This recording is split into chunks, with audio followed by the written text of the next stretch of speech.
Hey guys, it's Jazz and welcome back to my channel. If you have not read the title of this video or you haven't even looked at the thumbnail, then you won't know what this video is about. But if you did, you would know that this is an updated review on my Nintendo Switch OLED.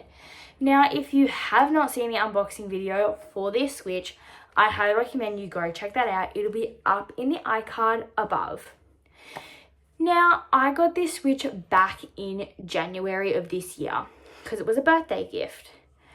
And I have been meaning to do this video for ages now. Like, I was going to do this like a month after I got it. No, I'm doing it in July, the end of July. It's August in like 2 days. And I'm now filming this video. Go me. Anyways, now I know we are in the middle of the Nintendo Switch 2 being released, people unboxing it, people reviewing it, and people giving their opinion on it.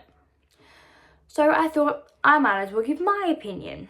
Now, you guys, if you have seen that video, the unboxing of this Switch, you would know I originally started off with the Nintendo Switch Lite in turquoise.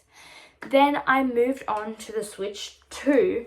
Then I moved on to the Nintendo Switch OLED because I really wanted removable Joy-Cons to be able to play with friends and family and to be able to dock this on my TV because my arms would get so sore of holding it like this all the time, or I'll drop it on my face while laying in bed. So then I got this. Then a couple months later, the Nintendo Switch 2 got released. Now, honestly, I am not a big fan of the Nintendo Switch 2. I don't think it's worth the price that it is here in Australia. I think it's like $800 or something here in Australia. I could be wrong. I'll pop it up on the screen what the actual price is in Australia. But I personally just don't like it. I don't think it's worth the money. There's not really much of a difference between the Nintendo Switch OLED and the Switch 2. There is a huge difference between the Nintendo Switch 2 and the original, and I mean the original Nintendo Switch. That is a huge difference and a huge upgrade. But from the OLED to the Nintendo Switch 2, there's not much of a difference. Minus the Joy-Cons on the Nintendo Switch 2 are bigger. And instead of this sliding little motion, they're magnetic. But for me, I have toddler-sized hands that, not even kidding you guys, I got kicked out of science in high school because my hands were too small and the gloves would not fit me properly, that I couldn't do any of the science projects and stuff because it would be too dangerous because they would get onto my skin because the gloves did not fit. So that's just telling you guys how small my hands are. Like, I fit in toddler/kid size gloves in winter, which is what season we are in Australia right now, which I'm so ready for it to be over because it's freezing. And just no. I'm just done with it being cold already. So yeah, my hands are tiny, so these Joy-Cons fit in my hands very well on the OLED. I feel like the Switch 2 would be way too big for me. And then the only other differences is the screen size and the kickstand. Oh, and that there's a charging port up at the top. But that's really the only differences, and the new games that are highly expensive and highly overpriced in my personal opinion. So that's really the only difference between the OLED and the Switch 2, so I don't think it's worth it. Even the lady at Big W, where I picked up my Switch here in Australia, even she said that the Nintendo Switch OLED is not going to be worth it. So she even recommended to me the OLED Switch. Now, I have had this sweet baby for like 6 months now. I could be wrong. The number will pop up on the screen if I'm wrong. And I absolutely love it. I'm obsessed with just the nostalgia of the clicking noise of sliding the Joy-Cons in. Even if you're sliding them into, let me find it, the little remote thing, adapter, I just love it. I love this little remote that mimics the Pro controllers. I love it. It is perfect for my hands and it's just so cute. I actually love it. And then I wasn't going to show you guys this, but I am. I still have my original little straps. These guys I love when me and my mum play Mario Kart, or me and one of my friends.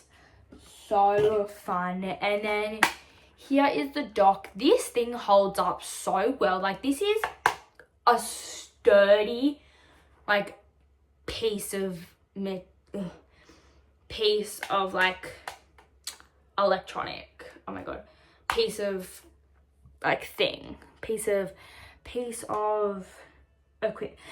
equipment. Like, this is sturdy. This is still super strong, stays on. This inside of the dock is still so nice and pristine. These I've literally never used, but I still think, like, the original dock is so good. The only reason why I would even consider buying another dock is, oh my god, why can't I? Is if I was going to put one at my nan's house for when I go to her house, or if I was going to put one in, like, the living room or like my parents' room in my house. That's the only reason why I would get another Switch dock, or I wouldn't. And then I'm not really going to show you guys the games I have, but if you want to know, I have Lego Harry Potter collection. Hogwarts Legacy is way better than this. Animal Crossing was super hyped up in 2020 during COVID, but honestly, I think this game is really boring and I can't get stuck into it. Like, I can play it, but it's just not a game that I can get super stuck into.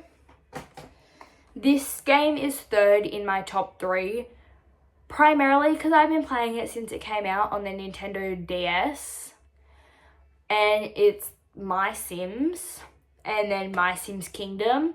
I love this game. I could play this game for hours, but it's definitely in my top 3, and I feel like it could change eventually. It's definitely not a game that would stay in my top 3 forever. My top 2, however, because my top 1, like my favorite game of all time, is Hogwarts Legacy, and nothing will beat that game. Absolutely nothing. I don't even think Hogwarts Legacy 2 is going to beat it, because that game is so good and I could go on a rampage about it, but I'm not going to right now. My top 2, so my second favorite game of all time, is Disney Dreamlight Valley. I've been playing that game since it was on the Apple Arcade, and it is such a good game. Both Hogwarts Legacy and Disney Dreamlight Valley are 2 games that I could sit and play for hours, no matter what day of the week it is. Like, literally, I could play that game forever. But back to the review. The controllers are still so nice. Buttons are still super clicky. The joystick is both still so nice and everything. Even the triggers are still super clicky and loud.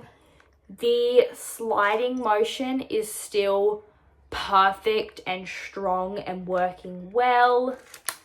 They're not wobbly or anything. The kickstand is still super sturdy, and like, this thing is not moving as much as I tug on it.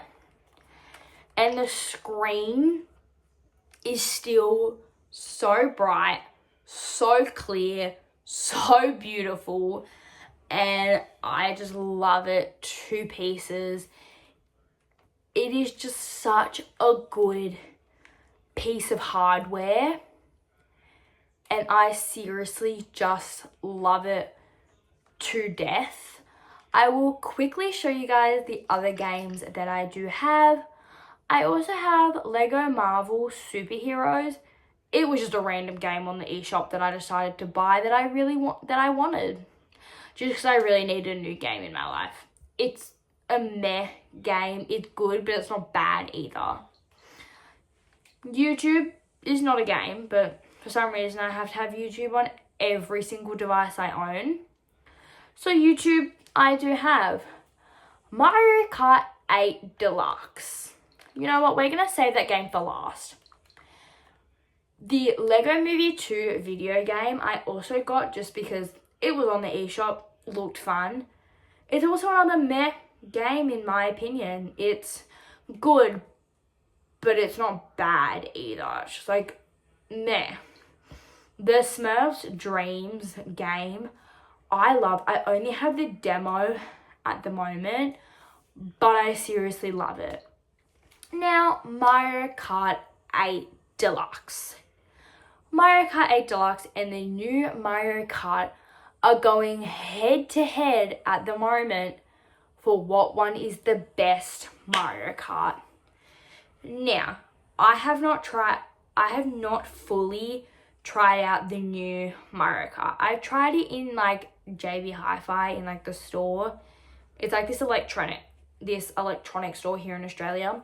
I've tried it in there, but I personally don't think there's a big difference even with what I've seen online of the game. I don't think it's a super big difference. I think everyone thought it was just going to be some spectacular, amazing game because it's new. It's like $90. It's so expensive. So I think everyone thought it was going to be such a good game as it was the only game they were advertising for the lineup of the new Switch 2 games to go with the Switch 2. And it ended up being a little bit of a fail and a little bit of a meh, like, sort of game. Mario Kart 8 Deluxe is just an original and, oh my god, I'm running out of breath. Oh my. I don't know why I'm running out of breath for. Anyways, I need to breathe. Anyways, back to what I was saying. Mario Kart 8 Deluxe is just such a fun game. I love it. I would not play it alone. Playing Mario Kart 8 Deluxe alone is the most boring thing in the whole entire world. It's like when you have nothing else to do, so you just play Mario Kart by yourself. It's boring to play by yourself. But if you're playing online or with other people, like family and friends and stuff, then it can be a super fun game to play. Whereas the new Mario Kart is pretty much the same. It's fun to play with friends and family, fun to play online, but if you're playing it by yourself, it's boring. There's not really many new maps in the game, like in the new Mario Kart or anything. And just going off with the Switch 2 kind of like theme, the new lineup of games for the Switch 2 was just not good at all. It was just a lot of remastered games.